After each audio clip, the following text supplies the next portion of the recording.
Can't even get the Gleish bottles down here, man. This city is rotten to the fucking core.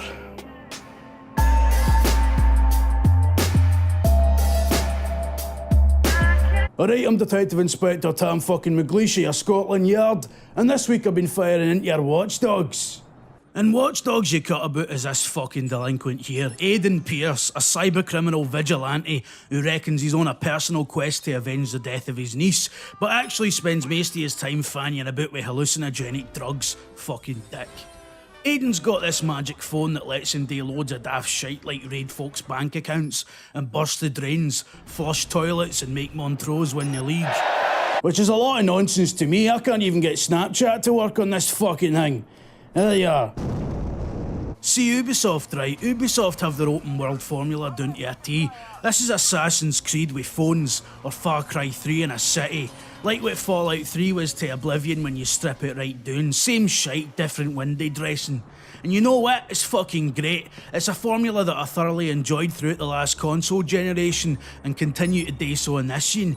But then, it doesn't advance the formula in any meaningful way. It doesn't do anything that couldn't have been done in 2007.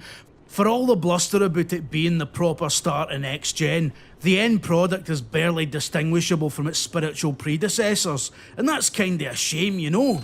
It follows Ubisoft's formula so slavishly that it even requires you to go up towers to unlock bits of the map. Just like Ascreed and Far Cry 3. I mean, in this version of the staple you're no climbing so much as solving wee hacking puzzles around radio masts. But still, someone at Ubisoft fucking loves their towers. What's the deal with that? All that said, it totally justifies itself being another spin on the same old merry-go-round because it's just a quality product. The story grabs you, the presentation is bang on, all the mechanics and systems work perfectly. And one thing it's got over Assassin's Creed is that it's a game full of brilliant wee moments. It doesn't just rely on the narrative hooks to keep you going.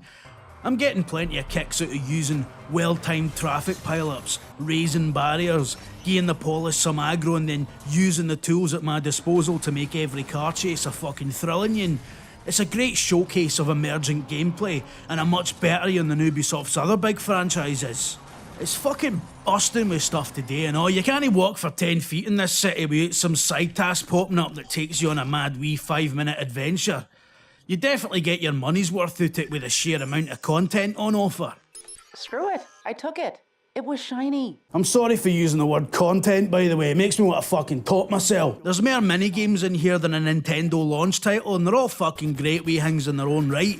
There's AR shooting, flower bouncing, Carmageddon light, Milky every cunt with a spider tank, chess, half a dozen variations of chess. I spent an hour just playing chess. It's good. Chess! No joke. The two most major problems I've got with Watch Dogs, right, is firstly with the setting. It takes place in this fictional city called Chicago, which is, like every other city, a pastiche of Glasgow, but it's got no character at all. It could be anywhere, you know. Even after a dozen hours in, I still couldn't recognise one bit of it for another. It feels like a city, it's immersive enough, but it doesn't have that real sense of place that Florence or Rome did, you know? The other thing is Aidan Pearce himself. The boy's a total arsepiece, by the way. Fucking Aidan Pearce, man. Driven by a thirst for revenge, whatever else, this guy fancies himself a vigilante. Well, I'm no into vigilantes, especially no vigilantes that'll happily carjack some poor bugger to get to where they need to be to stop a mugging. I mean, you're no pushing the crime rate down there, Aidan, you glaikit wanker, you're just keeping it level. Master hacker, are you?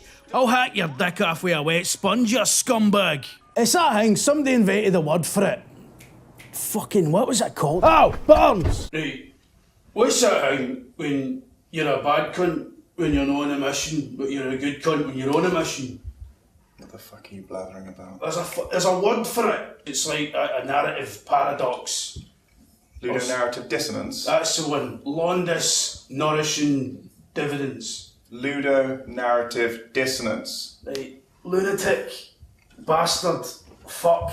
Ludonarrative dissonance. Aye, that's the fella.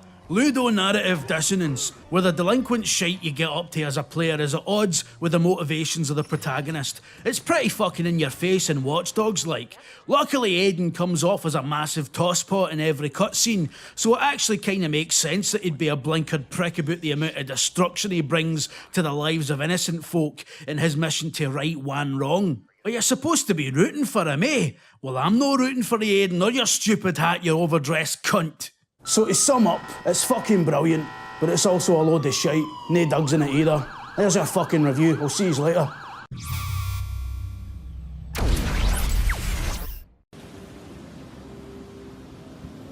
Michael, are you gonna tell the boys and girls to subscribe? I was working up to the impatient little gat.